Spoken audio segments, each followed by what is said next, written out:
Hello friends, good morning. So ಇವತ್ತಿನ ದಿನ basic concept of investment.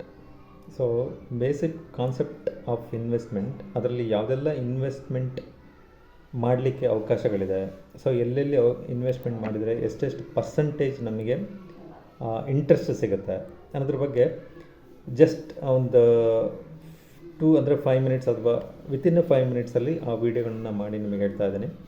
ಮೊದಲನೇದಾಗಿ ನಿಮಗೆಲ್ಲ ಗೊತ್ತಿರೋಂಗೆ ಫಿಕ್ಸ್ಡ್ ಡೆಪಾಸಿಟಲ್ಲಿ ಇನ್ವೆಸ್ಟ್ ಮಾಡಿದ್ರೆ ನಮಗೆ ಫಿಕ್ಸ್ಡ್ ಇನ್ಕಮ್ ಸಿಗುತ್ತೆ.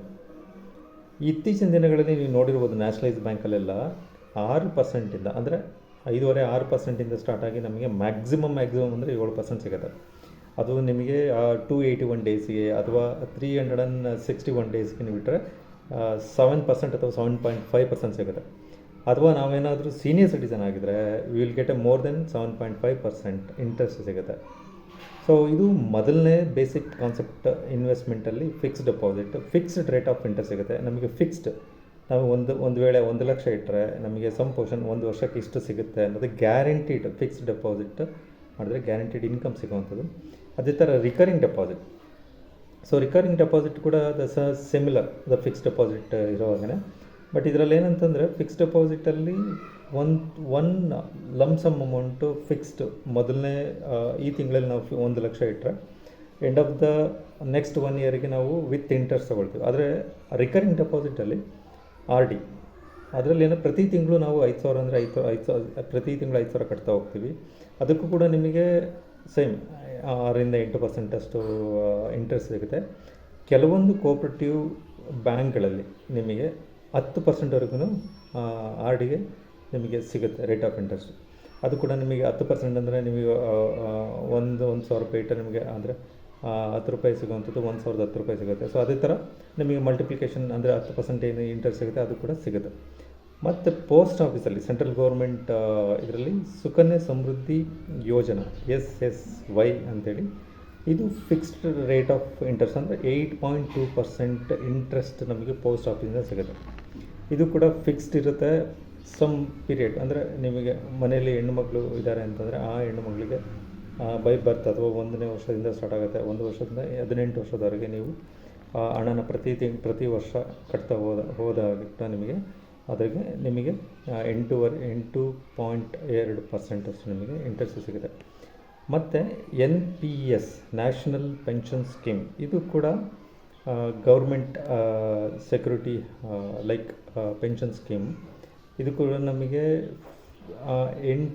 9ರಿಂದ 12% ರೇಟ್ ಆಫ್ ಇಂಟ್ರೆಸ್ಟ್. ಇದು ಕೂಡ ನಿಮಗೆ ಬ್ಯಾಂಕಲ್ಲಿ ಮತ್ತು ಪೋಸ್ಟ್ ಆಫೀಸಲ್ಲಿ ಇರುವಂಥದ್ದು ನ್ಯಾಷನಲ್ ಪೆನ್ಷನ್ ಸ್ಕೀಮ್ಸ್. ಮತ್ತು ಪಬ್ಲಿಕ್ ಪ್ರಾವಿಡೆಂಟ್ ಫಂಡ್, ಇದು ಎಲ್ಲ ನ್ಯಾಷನಲೈಸ್ ಬ್ಯಾಂಕಲ್ಲೂ ಇರುವಂಥದ್ದು. PPF ಅಕೌಂಟ್ ನೀವಿದ್ದರೆ, ಸಾಮಾನ್ಯವಾಗಿ SBI ಬ್ಯಾಂಕಲ್ಲಿ PPF ಅಕೌಂಟ್ ನಾನು ಕೇಳಿದ್ದೀನಿ ಮತ್ತು ನಾನು ಕೂಡ ಅಕೌಂಟ್ ಓಪನ್ ಮಾಡಿದ್ದೀನಿ. ಅದು ಬಿಟ್ಟು ಇತ್ತೀಚಿನ ದಿನಗಳಲ್ಲಿ ಬೇರೆ ಬ್ಯಾಂಕ್ಗಳಲ್ಲೂ PPF ಅಕೌಂಟ್ ಓಪನ್ ಮಾಡ್ತಾ ಇದ್ದಾರೆ. ಅಲ್ಲಿ ನೀವು ಪ್ರತಿ ತಿಂಗಳು ಮಿನಿಮಮ್ 500 ರೂಪಾಯಿ ಡೆಪಾಸಿಟ್ ಮಾಡಬೇಕು. ಮ್ಯಾಕ್ಸಿಮಮ್ 1.5 ಲಕ್ಷ ರೂಪಾಯಿವರೆಗೆ ನೀವು ಡೆಪಾಸಿಟ್ ಮಾಡೋದಕ್ಕೆ ಅವಕಾಶ ಇದೆ. ಸೊ ಇದು ಕೂಡ 7-8% ರೇಟ್ ಆಫ್ ಇಂಟ್ರೆಸ್ಟ್ ನಿಮಗೆ ಸಿಗುವಂಥದ್ದು. ಮತ್ತು ಅಪಾರ್ಟ್ ಫ್ರಮ್ ಏನೆಲ್ಲ ಹೇಳಿದೆ, fixed deposit, recurring deposit, Sukanya Samriddhi Yojana, national pension scheme ಮತ್ತು PPF, ಇದು ಬಿಟ್ಟು ಕೊನೆಯದಾಗಿ ಮ್ಯೂಚುವಲ್ ಫಂಡಲ್ಲಿ ನಿಮಗೆ 10-13% ನಿಮಗೆ ಸಿಗುತ್ತೆ. ಇದು ಡಿಪೆಂಡ್ ಆನ್ ದ ಪ್ರಾಡಕ್ಟ್. ನೀವು ಯಾವ ಪ್ರಾಡಕ್ಟಲ್ಲಿ ಹಾಕ್ತಾಯಿದ್ದೀರಾ ಮ್ಯೂಚುವಲ್ ಫಂಡು, ಅದ್ರ ಬೇಸ್ ಮೇಲೆ ನಿಮಗೆ 10-13% ರೇಟ್ ಆಫ್ ಇಂಟ್ರೆಸ್ಟ್ ಸಿಗುತ್ತೆ. ಕೆಲವೊಂದು ನೀವು ರಿಸ್ಕ್ ತೊಗೊಳ್ಳೋಕ್ಕೆ ರೆಡಿ ಇದ್ದರೆ you will get more than 13% also. But ಇದು ನಿಮಗೆ ಮಾಹಿತಿ ಗೊತ್ತಿದ್ದರೆ ಮಾತ್ರ ನೀವು ಮ್ಯೂಚುವಲ್ ಫಂಡಲ್ಲಿ ಇನ್ವೆಸ್ಟ್ಮೆಂಟ್ ಮಾಡಿ, ಅಂದರೆ ಇನ್ವೆಸ್ಟ್ಮೆಂಟ್ ವಿತ್ ಸ್ಟಾಕ್. ಅದರ್ವೈಸ್ ನೀವು ನಾರ್ಮಲ್ SIP ಮಾಡೋದಾದರೆ ದೆರ್ ಇಸ್ ನೋ ಇಶ್ಯೂ. ನೀವು 5 ವರ್ಷಕ್ಕೋ 10 ವರ್ಷಕ್ಕೋ ಅಥವಾ 3 ವರ್ಷಕ್ಕೋ ಲಾಂಗ್ ಪೀರಿಯಡ್ ಇರುತ್ತೆ. ಸೊ ಲಾಂಗ್ ಪೀರಿಯಡ್ ಇದ್ದರೆ ನಿಮಗೆ ಡೆಫಿನೆಟಾಗಿ 10-13% ಸಿಗುತ್ತೆ. ಅಪಾರ್ಟ್ ಫ್ರಮ್ ನೀವೇನಾದರೂ ಮ್ಯೂಚುವಲ್ ಫಂಡ್ ಅಲ್ಲದೆ ಸ್ಟಾಕ್ ಅಂತ ಹೋದರೆ, ಇನ್ವೆಸ್ಟ್ಮೆಂಟ್ ಈಕ್ವಿಟಿ ಶೇರ್ಸಿಗೆ ಏನಾದರೂ ಹೋದರೆ ಕೇರ್ಫುಲ್ಲಾಗಿ ಇನ್ವೆಸ್ಟ್ಮೆಂಟ್ ಮಾಡಿ. ಬಿಕಾಸ್ ನಿಮಗೆ ಮಾಹಿತಿ ಗೊತ್ತಿದ್ದರೆ ಮಾತ್ರ ಇನ್ವೆಸ್ಟ್ಮೆಂಟ್ ಮಾಡಿ. ಅದರ್ವೈಸ್ ನೀವು ಸ್ಟಾಕಲ್ಲಿ ಹೋಗಬೇಡಿ. ಈಗ ನಾನು ಏನು ಹೇಳಿದೆ, ಇದು ಫಿಕ್ಸ್ಡ್ ರೇಟ್ ಆಫ್ ಇಂಟ್ರೆಸ್ಟ್ ಅಥವಾ ಫಿಕ್ಸ್ಡ್ ನಿಮಗೆ ಕಣ್ಣಿಗೆ ಕಾಣುವಂಥದ್ದು ಹಣ ಮತ್ತು ಇಂಟ್ರೆಸ್ಟ್ ಪರ್ಸೆಂಟ್ ಎಷ್ಟು ಸಿಗುತ್ತೆ ಅಂತ ಹೇಳಿ ಗ್ಯಾರಂಟಿಡ್ ಫಿಕ್ಸ್ಡ್ ಇನ್ಕಮ್. ಸೊ ಇದು ಬೇಸಿಕ್ ಕಾನ್ಸೆಪ್ಟ್ ಇನ್ವೆಸ್ಟ್ಮೆಂಟ್ಸಲ್ಲಿ ಬರುವಂಥ ಕಾಂಪೊನೆಂಟ್ಗಳು. ಸೊ ದಯವಿಟ್ಟು ಈ ವಿಡಿಯೋನ ನೋಡಿ ನಿಮಗೆ ಹೆಚ್ಚು ಮಾಹಿತಿ ಬೇಕಂತಂದರೆ ಕಮೆಂಟ್ ಮಾಡಿ, ಹೆಚ್ಚಿನ ಮಾಹಿತಿ ನಾನು ನಿಮಗೆ ಕೊಡ್ತಾ ಹೋಗ್ತೀನಿ.